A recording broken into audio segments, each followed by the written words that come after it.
My name is Joha Harrison. I'm from Baton Rouge, Louisiana. I've been living in Sacramento for 11 years. This is my first official, solo show. How it came to be was I'd called Faith and I was like, hey, I'm ready to have a solo show. Like, do you know any place I can have it? And through the course of working things out, she got her own space and I was able to exhibit in her space. So it worked out pretty awesome. Predictions was, as an abstract artist, the predictions of the work was when you looked at it as an individual person, whatever you got from it, like whatever you formulated in your mind and you said out of it from what you got, that was the predictions. So I have 8 pieces here, and all of them mean like a little something different to me. And this piece it's a little special to me because it started off as a photograph of a lady. I took a photo of a lady, and I saw her. She was on the curb selling items, and I was like, "Can I get a photo?" And she spoke Mandarin, and I didn't really understand her, but she was like, "You buy something." So I was like, let me get a couple pictures if I'm gonna buy something. But then I saw this hat. I was like, well, I'll get the hat. So I was like, well, let me get 3 pictures. So I got the hat, and then I gave it to my son for his birthday. He actually loves this, his favorite hat. So basically, this is a photograph, and then I was trying to find a way to incorporate my art with my photography. But the way that I put it on, I didn't really like it. So I had to continue working it.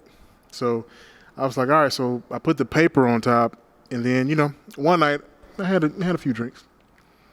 And I woke up in the morning and I was like, well, what did you do? And I loved it. And, from what I hear, a lot of other people love it too. So this was a super fun piece to make.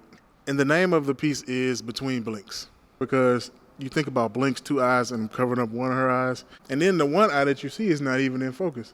So this piece is called Barometer, right?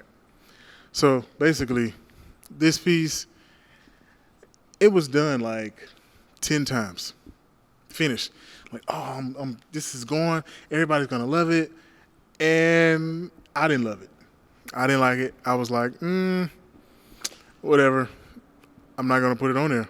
I'm not gonna give it because it's when I give, I need it to be exactly what it's supposed to be so that it can have the impact that it's supposed to have, instead of this is a pretty piece of art. But so basically this was done 10 times, and every time it was done, I was like, oh, this is nice, but I wasn't satisfied with it. So basically I went through all of my archives of all the papers that I had. And this leaf paper, I bought it maybe 7 or 8 months ago, just in my exploration of papers. And I was like, when I bought it, I was like, I can't do nothing with that. But the day when I was working on this one, I was like, I'm going to use this. You know what? I don't care if I mess up the whole piece and have to throw it away. I'm going to use it and I'm going to make it work. So when I put it on there, it changed the whole dynamic of the piece. So basically, this was like a key, and it unlocked the rest of it. It unlocked it so I could be able to make the piece what it's supposed to be. This month has been everything. I learned a lot. I feel like I grew a lot, and I'm going to grow a lot in my art and as a person. It's been a great experience. I had a lot of exposure, a lot of eyes on my work, and, this is the beginning of something special.